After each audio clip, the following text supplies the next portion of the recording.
Yo, what's going on, guys? It's your boy back again with a new video. I hope you guys enjoy. Today, we're going to go through our FPL team, how we're looking for the upcoming weekend. I know it's been really crazy with FPL lately. God rest her. The Queen has passed away. So there's been match week 7's been postponed. Game week 8, a couple of games aren't playing. So it's a real messy time for fantasy. But our focus is mainly going to be on game week 9 as well. So this is going to be a video of my team that is going to go into game week 8 and then game week 9. I played my wild card because there's a couple of boys I want to change out. I want to look a different look at the moment. I have got a couple of mil waiting in my team, waiting to go if anything goes wrong. So let's get straight into my team and I'll show you what's going on. So as you all know, this is how my team looked before the weekend.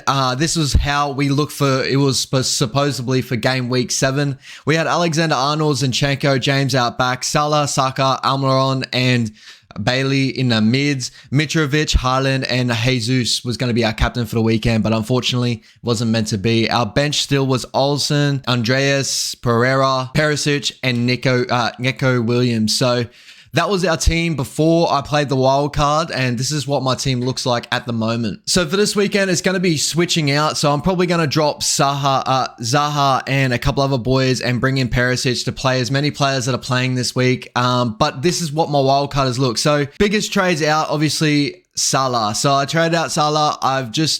Over the last couple of weeks, Liverpool have just really disappointed me in the way they're playing, unfortunately. They will bounce back at some point, so we'll jump back on the Zaha train, the Salah train. That's basically why I'm leaving 2 mil in my cap, so just to wait to see what's going on. But there's a lot of other pieces here that are a lot more valuable and that I'm going to chuck in. So the biggest one probably was Salah for Sterling. So I'll put Salah for Sterling, and this is all wildcard too, by the way, guys. So this is why I made so many changes.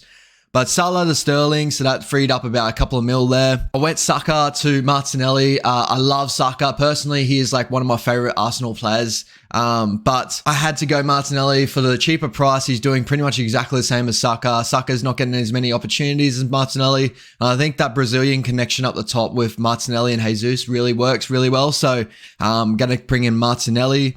We brought in Rashford. This is a completely new midfield, to be honest, guys. But yeah, we brought in Rashford. He has been playing out of his skin lately. I think Ten Hag has really put his team together really nicely the last couple of weeks. And Rashford is playing some of his best football at the moment. So it's good to see from him.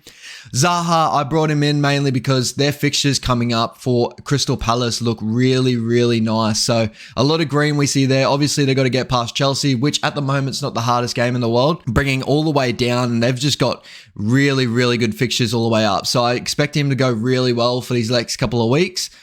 Sitting at 7.2, you know, he's a bit expensive, but I just see him being a massive part of Crystal Palace, and I think they're a really good team at the moment. In our back line, we brought in Cancelo for Trent. So basically, Trent, I really enjoyed Trent. I did whatever I could to think if maybe I could keep him, but unfortunately, just the way the team's going to work at the moment, this is why I left a couple of mil in my cap, is for either Salah or Trent to maybe fit back in a team, because I do expect Liverpool to bounce back. They're such a classy team.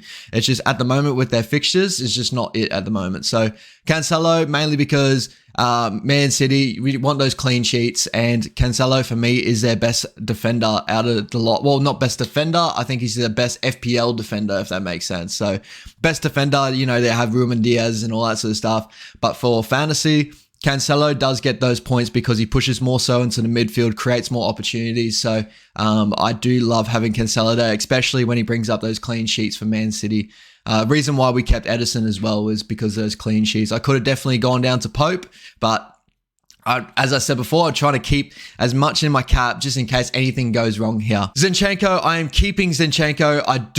I just see what comes from Zinchenko. I know he had injury, and I think that's a lot of reason why people have probably jumped off him or not looking at him at the moment, and he's not scoring as big as some other players. But he is so vital to that Arsenal squad that, you know, I can see him maybe pushing into a centre mid role very shortly, depending, because Tierney, it depends on Tierney and how Arteta wants to play him. But I'm keeping Zinchenko, and I can do switches around and stuff like that. I just think I should stay loyal to Zinchenko. I've seen so many good things out of him. May as well keep him in the squad. Trippier, probably one of the best FPL defenders at the moment by stats wise. I brought him into the squad.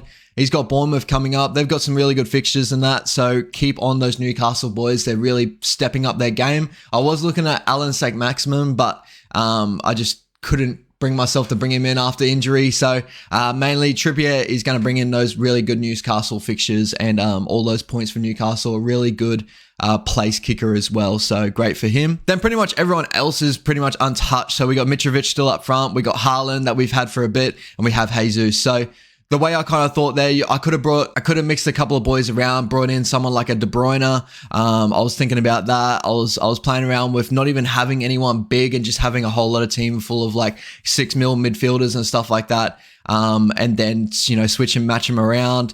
But I just feel like I need someone there like a Sterling, like a Kevin De Bruyne.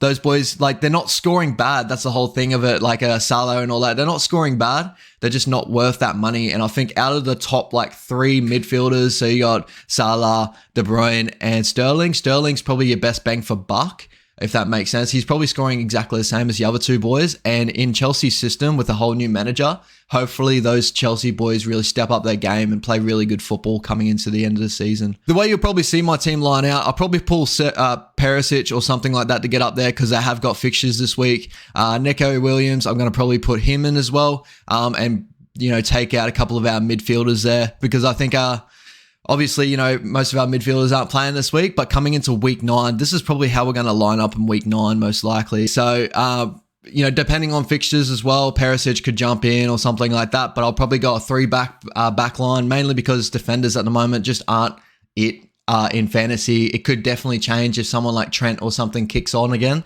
But at the moment, when you got like, you know, defenders there that are just not making the big points and stuff, may as well go for midfields and go for up front. You're probably asking another question. I probably could have brought in Kane, to be honest, but Jesus for me for 8 mil, the value there compared to someone like Kane. Kane is still scoring really well, but he's got a couple of decent, like, so look at Tottenham's fixtures coming up. We still got Arsenal, which to me, I reckon is going to be a really tough game this year. Then a couple of boys down. Then you got Man United. You know, it is what it is. They probably got really good fixtures in between there. But with someone like a Jesus, you know, a couple of decent fixtures there and a couple of ones that they could drop a couple of games. Liverpool's not too crazy of a fixture there. Man City obviously coming up is a big test for us. But I just see someone like an 8 mil. An 8 mil Jesus is probably a little bit more value than a Kane at the moment. But then again, things can completely change. The way FPL at the moment is really, really crazy. There's so many different ways to go about things.